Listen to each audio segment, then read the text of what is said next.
आजबाट mobile banking login गर्ने तरिका। ल हो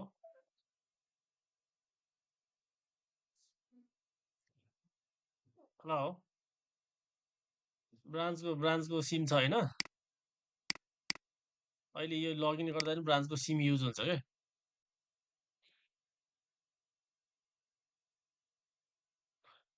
तपाईँको यो मैले युजर नेम दिएको छु, पासवर्ड दिएको छु, हाल्नु त।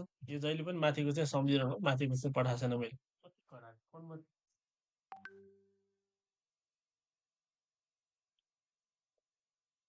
त्यो माथिको पासवर्ड मैले दिएको छु त मेलमा, युजर नेम पासवर्ड सबै छ त।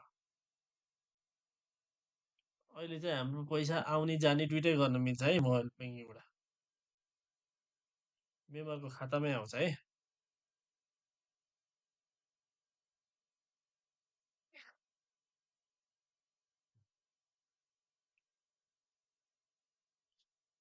यो पासवर्ड चाहिँ पछि चेन्ज गर्नु ल।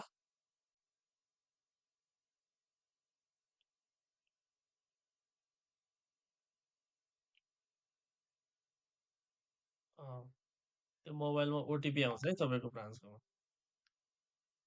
तपाईँको ब्रान्चको सियुजी नम्बरमा आयो।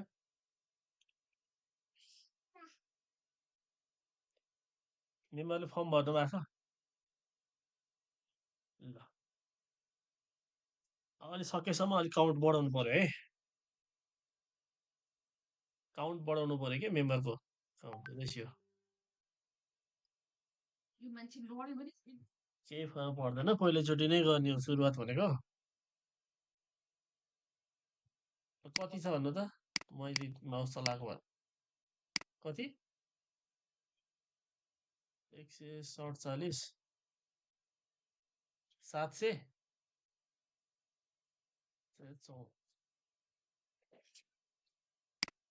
यो हो। जस्तै कि पासवर्ड पासवर्ड चेन्ज गर्नु त यो।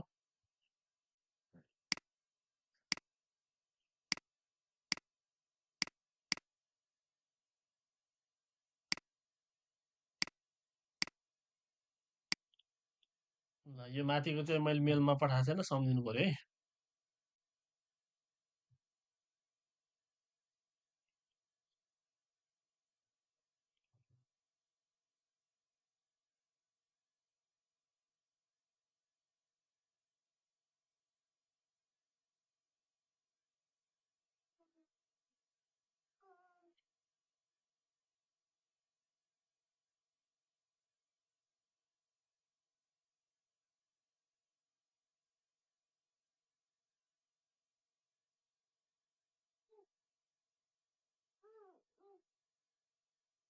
ल, यसलाई यस्तो गर्ने। यहाँनिर कस्टमर सेटअप भन्ने छ। कुन मेम्बर हो? यहाँ आउँदैन, यहाँ मेम्बर कोड यहाँ कपी गर्नु पर्यो। कुन चाहिँ हो?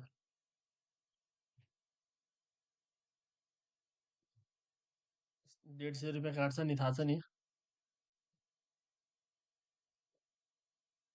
कल्पना अगस्तीको यो मेम्बर कोड कपी गर्ने होइन। अनि यहाँ लाने, क्रिएट कस्टमरमा जाने, के पनि गर्नु परेन, खास यति मात्र हो। यहाँनिर सर्च गरेपछि उसको फोन नम्बर कुन हुन्छ हेर्नु त। यो ठिक हो कि होइन? अब तपाईँले यहाँनिर उसको ऊ पनि राख्नु मिल्छ, त्यो फर्मलाई छैन, स्क्यान गर्नु भएको छ नि होइन, त्यो अपलोड यहाँ गर्ने, यहाँ अपलोड गर्ने, एउटा स्क्यान गर्नु त।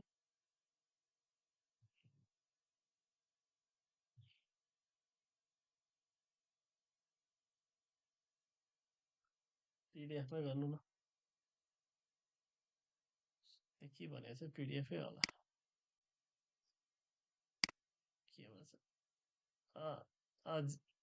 जेपिजी पिडिएफ हो, अहिले केही गर्नु पर्दैन, अहिले भन्छु म।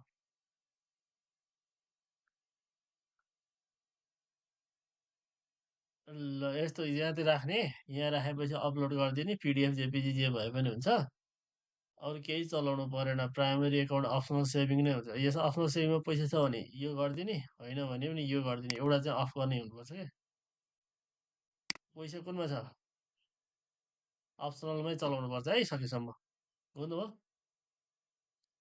ल अप्सनललाई चलाउनु पर्छ के समायोजनमा भनेको त पैसा त सिद्धिसक्यो हुन्छ अप्सनल चाहिँ उनीहरूलाई चलाउन दिन्छौँ हामीले होइन अरू केही चल्नु भएन यति मात्र हो यति राखेर सबमिट गरिसकेपछि फोन नम्बर चेक गर्नु है यति राखेर सबमिट गरिसकेपछि मलाई रिक्वेस्ट आउँछ मलाई मेसेज गर्नु मैले यहाँबाट एप्रुभ गरिदिएपछि उसकोमा मेसेज जान्छ मोबाइल ब्याङ्किङको अनि तपाईँहरूले जसरी चलाउनु भएको थियो त्यसरी नै रजिस्टर गर्ने अनि उसकोमा पैसा आउने पैसा चाहिँ हाम्रो सिस्टममा चाहिँ त्यो ब्याङ्कहरूको क्युआर स्क्यान गर्दाखेरि हाम्रो पैसा आउने गर्नलाई चाहिँ उहाँले मोबाइल ब्याङ्किङ एक्टिभेट गर्नुहुन्छ अनि एक्टिभेट गरिसकेपछि त्यो क्युआर गर्ने ठाउँ छ नि हाम्रो क्युआर स्क्यान गर्ने त्यहाँनिर साइडमा स्मार्ट क्युआर भन्ने छ स्मार्ट क्युआरमा गएर तपाईँले क्लिक गरिसकेपछि नागरिकताको नम्बर अनि उहाँको दुई तिनवटा कुरा माग्छ क्या नागरिकता नम्बर र ब्याङ्क डिटेल के माग्छ त्यति राखेर सेभ गरिदिइसकेपछि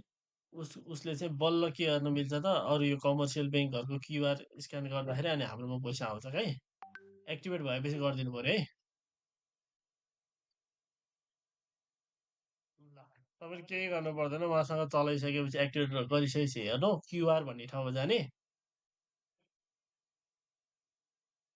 मेरोमा आउँछ मैले तपाईँले म्यासेज छोडेपछि म यहाँ एप्रुभ गरिदिन्छु ल तर क्युआर चाहिँ तपाईँले भने बुझ्नुभयो नि है